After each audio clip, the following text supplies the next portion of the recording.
శ్రీ మహాగణాధిపతయ నమః. ఓం హ్రీం బగళాంబాయ నమః. కాలమహిమ యూట్యూబ్ ఛానల్కు స్వాగతం. ఆధ్యాత్మిక విషయాలు, రాశిఫలాలు, జాతక సమస్య, వాస్తు సమస్య, తగు పరిష్కార మార్గాలను మా ఈ ఛానల్ నందు శాస్త్రోక్తంగా తెలియజేయడం జరుగుతుంది.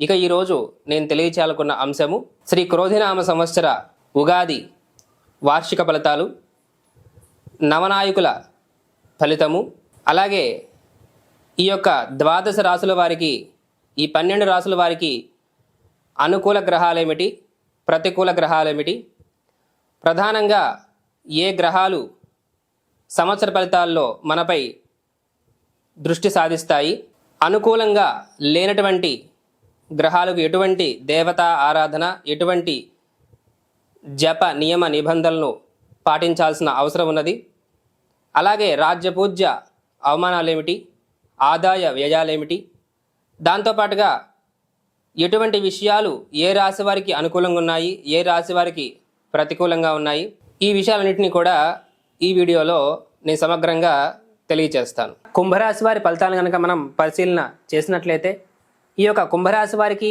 ఆదాయ వ్యయాలు చూసుకున్నట్లయితే 14 ఆదాయంగాను, వ్యయం కూడా 14గా గోచరిస్తున్నది. ఇక రాజ్యపూజ్యం 6గాను, అవమానం 1గా ఉంటూ ఉన్నది. ప్రధానంగా మనం ఈ యొక్క సంవత్సర ఫలితాలను 4 గ్రహాలను దృష్టిలో ఉంచుకొని తెలియచేయాలి. రాహుగ్రహము, కేతుగ్రహము, బృహస్పతి గ్రహము, శని భగవానుడు. ఎందుకంటే ఎక్కువ కాలం ఒక రాశిలో సంచరించేటువంటి గ్రహాలు ఈ 4 గ్రహాలు కాబట్టి వీళ్ళని దృష్టిలో ఉంచుకొని సంవత్సర ఫలితాలను తెలియజేయాలి. అయితే బృహస్పతి గ్రహం మే 1వ తారీఖు నుండి ఈ సంవత్సరం మొత్తం కూడా ఈ క్రోధినామ సంవత్సరంలో 2024వ సంవత్సరంలో అక్కడే ఉంటుంది కాబట్టి కుంభరాశిలో ఉన్నటువంటి శని భగవానుడు, మీనంలో ఉన్నటువంటి రాహుగ్రహము, అలాగే ఆ యొక్క కన్యలో ఉన్నటువంటి కేతుగ్రహాన్ని దృష్టిలో ఉంచుకొని మనం ఫలితాలను చూద్దాం.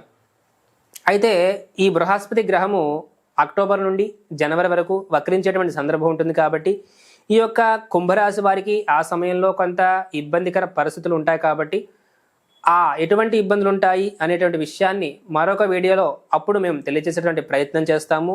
మీరు మన ఛానల్ కనుక సబ్స్క్రైబ్ చేయబడినట్లయితే సబ్స్క్రైబ్ చేసుకోండి. ఆ వీడియోని మీరు అప్పుడు చూడవచ్చు.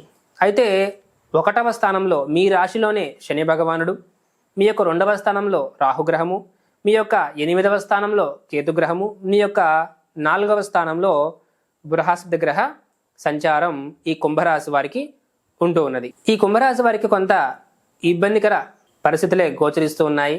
ప్రధానంగా మీ యొక్క రాశిలోనే శని భగవానుడు ఉన్నారు. ఏలినాటి శని ప్రభావం జరుగుతూ ఉన్నది. శనైశ్వర అనుగ్రహం కోసంగా మీరు పాటుపడాలి. వ్యవహారాల్లో ఆటంకం తప్పని పరిస్థితి, ఏ పని ముందుకు వెళ్ళని పరిస్థితి, ఏం చేయాలన్నా కానీ ఆరోగ్యము, ఆలోచన, మనస్సు, బుద్ధి సహకరించని సందర్భాలు ఉంటూ ఉన్నాయి. ఇక మీ యొక్క 2వ స్థానంలో రాహుగ్రహం కూడా ఇబ్బందికర పరిస్థితులనే కలుగ చేస్తారు. ధన ఆదాయ మార్గాల విషయాల్లో ఇబ్బందులను కలుగ చేస్తుంది. విద్యా సంబంధిత విషయాలు ఇబ్బందికరంగా సాగుతాయి ఈ యొక్క కుంభరాశి వారికి. ఆరోగ్య సంబంధిత విషయాలు కూడా అంతంత మాత్రంగా ఉంటాయి. ధనం వెనకకు రాని సందర్భాలు, ఆదాయ మార్గాలు కూడా గొప్పగా కలిసి రాని సందర్భమే ఈ సంవత్సరంలో ఈ కుంభరాశి వారికి గోచరిస్తున్నది. మీ అష్టమంలో ఉన్నటువంటి కేతుగ్రహం కూడా అంతంత మాత్రంగా ఉన్నది. పెద్దల నుండి ఇబ్బందులు అనుకోవచ్చు, లేదనుకుంటే పెద్దలు మిమ్మల్ని నిందించేటువంటి సందర్భము, వాళ్ళ కోపానికి మీరు గురి అయ్యేటువంటి సందర్భాలు గోచరిస్తూ ఉన్నాయి.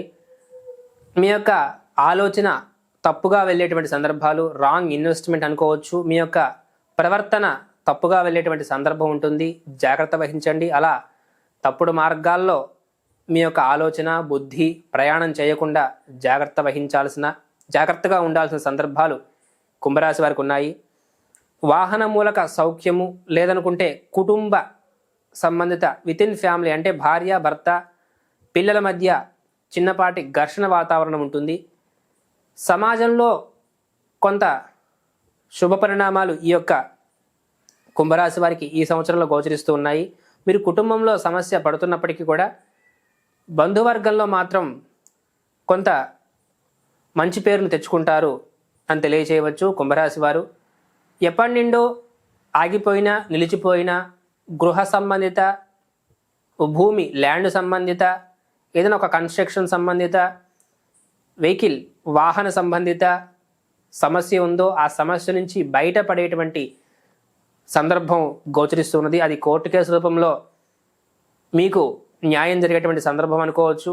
లేదంటే మీకు రావాల్సినటువంటి ధనం మీ చేతికి అది ల్యాండ్ రూపంలో ఉన్నా, కన్స్ట్రక్షన్ బిల్డింగ్ రూపంలో ఉన్నా, వెహికల్ రూపంలో ఉన్నా మీకు అందేటువంటి సందర్భం ఈ సంవత్సరంలో ఉంటుంది. ఎవరైతే గృహ నిర్మాణం చేయాలి అనుకుంటున్నారో, లేదంటే గృహం మధ్యలో ఆగిపోయి నిలిచిపోయి ఉందో అవి మళ్ళా తిరిగి ప్రారంభమయ్యేటువంటి సందర్భం ఈ సంవత్సరంలో గోచరిస్తున్నది. దూర ప్రాంతాల్లో ఎవరైతే ఉండి ఉద్యోగాలు చేస్తూ ఉన్నారో దగ్గరకు వచ్చేటువంటి సందర్భాలు, అంటే మీకు కుటుంబానికి దగ్గరగా వచ్చి మీరు ఉద్యోగం చేసుకునేటువంటి సందర్భం గోచరిస్తున్నది. ఇవన్నీ కూడా గోచార ఫలితాలు, అంటే ట్రాన్సిట్ రిజల్ట్ కాబట్టి ఇవన్నీ ఈ రాశిని బట్టి అందరినీ దృష్టిలో ఉంచుకొని చెప్పేటువంటి ఫలితాలు. అయితే మీ యొక్క వ్యక్తిగత జాతకాన్ని బట్టి ఫలితాల్లో మార్పులు చేర్పులు ఉంటాయి కాబట్టి మీ యొక్క వ్యక్తిగత జాతకాన్ని కూడా అంచనా వేసుకొని మాత్రమే ఈ ఫలితాలను పూర్తిగా తీసుకోవాల్సిన అవసరం ఉంటుంది. 100కు 100% ఈ ఫలితాలు జరుగుతాయా అంటే 100కి 100% జరగవు. మీ యొక్క జన్మ జాతక చక్రంలో శని భగవానుడు అనుకూలంగా ఉన్నట్లయితే మాట్లాడిన ఏలినాటి శని, అష్టమ శని, అర్ధాష్టమ శని ఇలా ఎటువంటి శని భగవానుడు వచ్చినా ఇబ్బందులు ఉండవు. కానీ గోచార ఫలితాలను కూడా పరిగణలోకి తీసుకొని మాట్లాడాలి కాబట్టి మనం ఈ ఫలితాలను తెలుసుకుంటున్నాము. అయితే గోచార ఫలితాలు కొంత కుంభరాశి వారికి అనుకూలంగా గోచరించడం లేదు కాబట్టి జాగ్రత్త వహించాల్సిందే. ఖచ్చితంగా దైవ గ్రహ ఆరాధనలో గడపండి. ఒకటి గుర్తుపెట్టుకోవాలి, ఫలితాలు సరిగా లేవు అన్నప్పుడు భయపడాల్సినటువంటి భయమేమీ లేదు. గ్రహాల యొక్క అనుగ్రహం, దైవ అనుగ్రహం కోసం కూడా పాటుపడినట్లయితే ఖచ్చితంగా మనం బయటపడవచ్చు సమస్యల నుండి. సమస్యలు వస్తాయి అని తెలుసుకున్న తర్వాత ఆ సమస్యల నుంచి ఎలా బయటపడాలి అనేటువంటి ఉద్దేశం కోసంగా జప మంత్రాన్నో ఒక పరిహార ప్రక్రియను తెలియజేస్తూ ఉన్నాము. ఆ పరిహార ప్రక్రియను పాటించండి. తెలియజేసిన ఇబ్బందులు మీ వరకు రాకుండా ఉంటాయి. కొంత ఈ కుంభరాశి వారికి అనుకూలత తక్కువగా ఉన్నది కాబట్టి మీరు ఏం చేయాలంటే ప్రధానంగా సుబ్రహ్మణ్య ఆరాధన చేయండి, మహాగణపతి ఆరాధన చేయండి, శనైశ్చర ఆరాధన చేయండి, ఆంజనేయ ఆరాధన చేయండి. ఇవన్నీ కూడా మీకు శుభఫలితాలను ఇస్తాయి. శివ పరివారాన్ని పట్టుకోండి, అంటే శివుడిని పట్టుకోండి, అమ్మవారిని పట్టుకోండి, దుర్గాదేవి రాహుగ్రహ అనుగ్రహము, శివుని పట్టుకోండి, శనేశ్వర అనుగ్రహము, గణపతిని పట్టుకోండి, కేతుగ్రహ అనుగ్రహము, సుబ్రహ్మణ్య స్వామిని పట్టుకోండి, రాహుకేతుల అనుగ్రహము. ఇలా శివ పరివార దేవతలను సంతృప్తిపరచండి. దాంతోపాటుగా నవగ్రహ అనుగ్రహం కోసంగా మంత్రాన్ని జపించండి. ఓం ప్రాం ప్రీం ప్రౌం సహ కేతవే నమః. ఓం ప్రాం ప్రీం ప్రౌం సహ కేతవే నమః అనే మంత్రాన్ని యథాశక్తిగా జపించండి. ఓం సాం శరవణ భవాయ నమః ఈ మంత్రాన్ని కూడా జపించండి. ఇలా తెలియజేసిన మంత్రాలను జపించి మీ కార్యకలాపాలను ప్రారంభించడం వలన తెలియజేసిన ఇబ్బందులు మీ వరకు రాకుండా ఉంటాయి. మీ కష్టానికి అదృష్టం కలిసి వచ్చి మీరు పూర్తి స్థాయిలో లబ్ధి పొందేటువంటి ఆస్కారం ఉంటుంది.